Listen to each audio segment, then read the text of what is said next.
గజ్వేల్ నియోజకవర్గంలో Gajwel market yard లో రైతులు పండించిన దర్శన ధాన్యాన్ని పరిశీలించి రైతులను పడుతున్న ఇబ్బందులను చూసి ఆవేదన చెందారు నాయకులు చెప్కెళ్ల రాజేశ్వరరావు.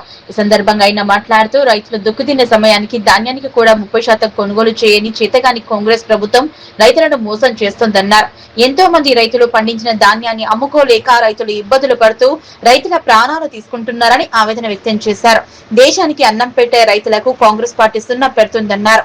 ఇప్పటికైనా రైతాంగానికి న్యాయం చేయాలని డిమాండ్ చేశారు.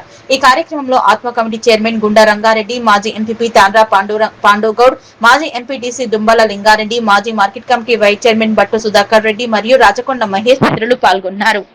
ఈ గాలితో మనం పట్టలో పిల్లగాడు యాక్సిడెంట్ అయ్యి పడ్డాడు. మా పిల్లగాడు హాస్పిటల్లో ఒట్లకు రోడ్డు పోసినాము పట్టలు అయిపోయింది. ఈ పక్క మొత్తం కొట్టుకోవాలి. పరిస్థితి ఇట్లున్నాయి. కాండలు అయిపోయి ఇప్పుడు దునకాలు వేసుకునే సీజన్ కాంగ్రెస్ ప్రభుత్వం వచ్చిన కానించి అంత ముందు మంచిగానే ఉంటుండే. మరి ఏనటోడు మంచిగా రాజ్యాంగం గిరేం రాజ్యం రైతేశ రాజ్యం ఎక్కడ బాగుపడుతుంది కానీ ఆ రేవంత్ రెడ్డి ఖచ్చితంగా పాపం జరిగిపోతాడు. కానీ బస్ ఫీరే ఎందుకు? మేము బస్ ఫీరే మేము డ్యూటీ చేస్తున్నామా?